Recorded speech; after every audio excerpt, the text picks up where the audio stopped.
আসসালামু আলাইকুম এভরিওয়ান। আজকে আমাদের যাত্রা হচ্ছে শ্রীমঙ্গলের উদ্দেশ্যে। আমরা যাচ্ছি সকাল 6:30টার ট্রেন পারাবত এক্সপ্রেসে ঢাকা থেকে শ্রীমঙ্গল।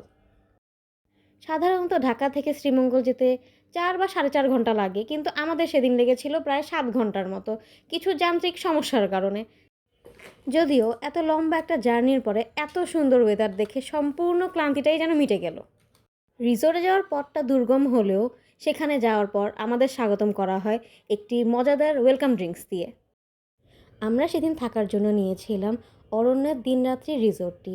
নামটি যেরকম সুন্দর, তেমনি রিসোর্টটি ছিল অনেক সুন্দর। এই রিসোর্টটি দুটি ভাগে ভাগ করা, একটি হচ্ছে ইকো এবং একটি হচ্ছে এসি। আমরা নিয়েছিলাম ইকো ভার্সনটি। আমার মতে এই শীতকালের জন্য ইকো ভার্সনটি একদম বেস্ট একটি প্লেস হবে। এখানে ছবি তোলার জন্য রয়েছে অসংখ্য জায়গা। এই রিসোর্টটির সুন্দর সুন্দর বাড়িগুলোর সাথে যোগ হয়েছে গ্লাস হাউস, যা আমার দেখা বাংলাদেশে একটি অন্যতম ইউনিক থিমের। আমরা এই গ্লাস হাউসের দুটি রুমই নিয়েছিলাম, যার মধ্যে একটি দেখাচ্ছি। ঢুকতে এখানে সুন্দর একটি দোলনা পাওয়া যায় এবং ঠিক এর সামনেই রয়েছে একটি আয়না।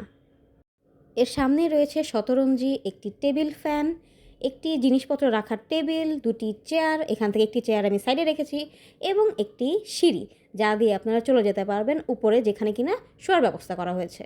এবং সেখানে রয়েছে একটি শেলফ যেখানে জায়নামাজ রাখা হয়েছে, যা একটি ভালো কাজ।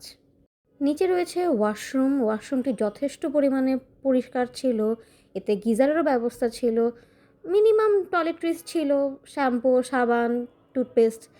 সিঁড়ি দিয়ে ওঠার পর বেডটি ছিল এরকম, বেডের মাথার পাশেই ছিল চার্জিং পোর্ট। রাতের বেলা সেখানে আয়োজন করা হয় বারবিকিউয়ের, যার পার পারসন রেট ছিল 450 করে। সকালে ঘুম থেকে ওঠার পর আমি কিছুটা এরকম ভিউ পেয়েছিলাম। আপনারা যদি আরেকটু সকালে উঠেন তো হয়তো আরেকটু বেশি কুয়াশা দেখতে পারবেন। আমি উঠেছিলাম অ্যারাউন্ড 9টার দিকে, তাই খুব একটা বেশি কুয়াশা দেখার সৌভাগ্য হয়নি। এখানে আমি পেয়ে যাই একটি পার্সোনাল বডিগার্ড, যে সবসময় আমার সাথেই সাথেই ঘুরছিল। এই ছিল আমার অরণ্যের দিনরাত্রির একদিনের এক্সপিরিয়েন্স।